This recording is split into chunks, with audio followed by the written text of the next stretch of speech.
नमस्कार, राणीज किचन मध्ये तुमचं स्वागत आहे। आज आपण बनवणार आहोत तिखट पुरी। त्यासाठी लागणारे साहित्य आहे, मी एक गड्डी कोथिंबीरची घेतलेली आहे, निवडून स्वच्छ धुवून घेतलेली आहे। त्यानंतर 4 वाट्या गव्हाचं पीठ, 2 वाट्या ज्वारीचं पीठ, 2 वाट्या बेसन पीठ, तीळ, हिरवी मिरची आणि लसूण, मीठ चवीप्रमाणे, तेल। आता ह्या कोथिंबीरीतली अर्धी कोथिंबीर आपण वाटून घेणार आहोत आणि अर्धी बारीक चिरून घालणार आहोत। आणि ह्या कोथिंबीरी सोबतच आपण लसूण आणि हिरव्या मिरच्या पण वाटून घेणार आहोत। हे बघा, कोथिंबीर, हिरवी मिरची आणि लसूण असं मी बारीक वाटून घेतलेले आहे। आता आपण अर्धी राहिलेली कोथिंबीर बारीक चिरून घेऊयात।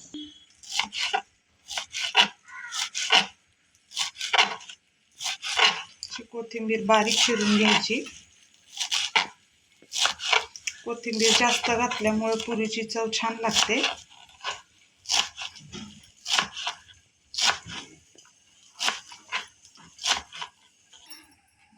आता आपण पुरीचं पीठ मळून घेऊयात।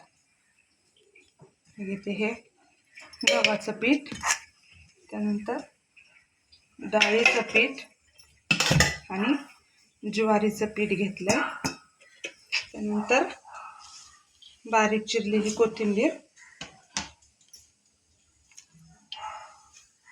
नंतर तीळ, वाटून घेतलेलं कोथिंबीर, हिरवी मिरची आणि लसूण आणि चवीप्रमाणे मीठ टाकायचे। आता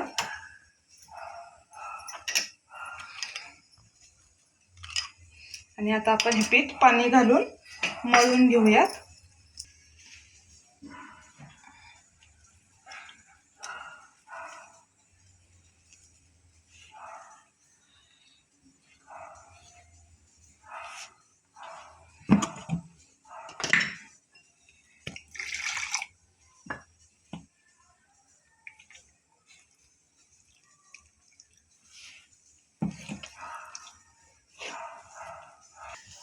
आपलं पीठ मळून होतंय, तोपर्यंत मी तेल तापत ठेवतेय।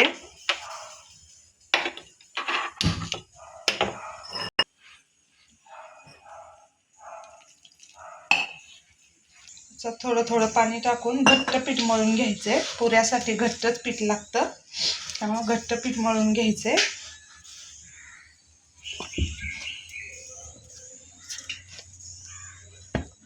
आपलं पीठ मळून झालेलं आहे। मी याला आता थोडासा तेलाचा हात लावून एकदा चांगलं मळून घेतेय।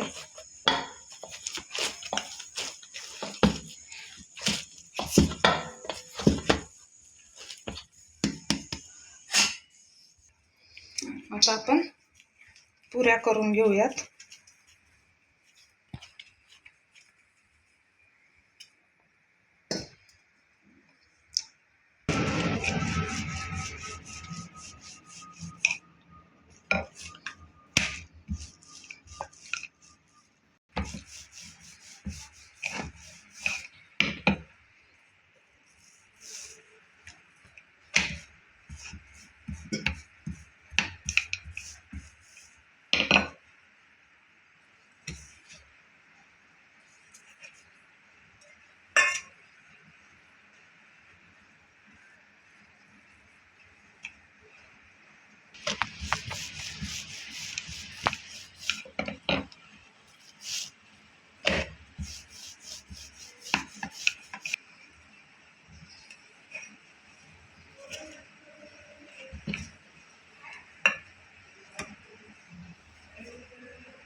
तेल तापले का बघूयात। आता